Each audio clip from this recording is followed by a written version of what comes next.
혈관염 증상이 심하지 않다면 치료가 필요하지 않다. 정답은 OX 둘 다 맞습니다.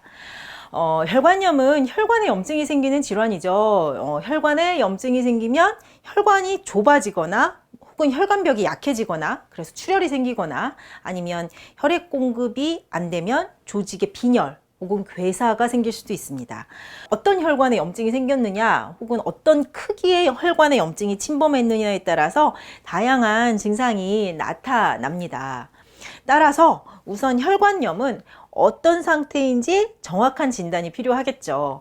이제 만약에 간혹 특정 환경이라 아니면 약물에 대한 알레르기 반응으로 급성적으로 일시적으로 혈관에 염증이 생길 수도 있습니다. 이런 경우라면 특별한 치료 필요 없이도 이제 휴식과 안정으로도 충분히 호전이 될 수 있습니다.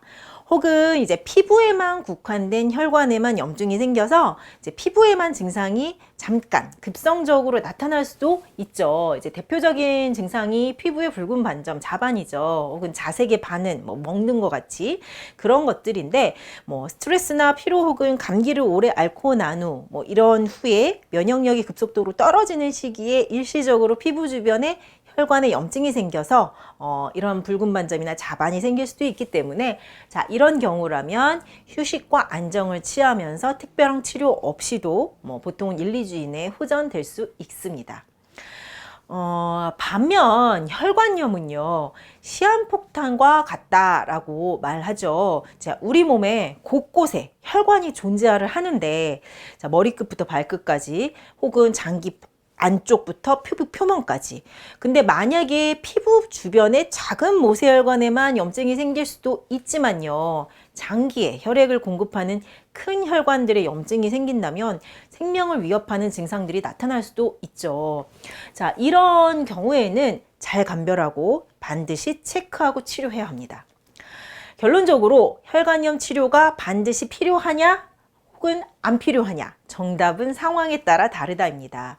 그리고 만약 혈관염이 만성화된다면, 장기화된다면요. 혈관염은 자가면역 질환의 관점에서 받아들여야 합니다. 만약 만성적인 혈관염으로 통증이나 관절의 통증 혹은 장기 침범물이나 여러 가지 위급 증상들이 발생을 한다면 급하게 악화되지 않도록 스테로이드, 면역 억제제 혹은 세포독성 항암제, MTX 같은 이런 약물들로 염증을 억제하는 것이 필요합니다. 반면에 이런 약물들만 지나치게 의존할 경우에는 증상이 점점 더 만성화되고요. 약물에 대한 내성이 생길 수도 있습니다. 그리고 약물로 인한 또 다른 부작용이 나타날 수도 있죠. 따라서 만성적인 혈관염이라면요. 급한 증상은 스테로이드 같은 약물로 조절을 하긴 하되 기본적으로는 면역체계 자체가 조금 정상화돼서 이렇게 비정상적인 염증 반응이 해결이 될 수 있도록 조금 더 근본적인 해결 방법이 필요합니다. 이때 필요한 것이 한의학적인 치료의 병행이죠. 자, 혈관염 정확한 예후, 그 다음에 적절한 치료 방법을 선택하는 것이 필요합니다.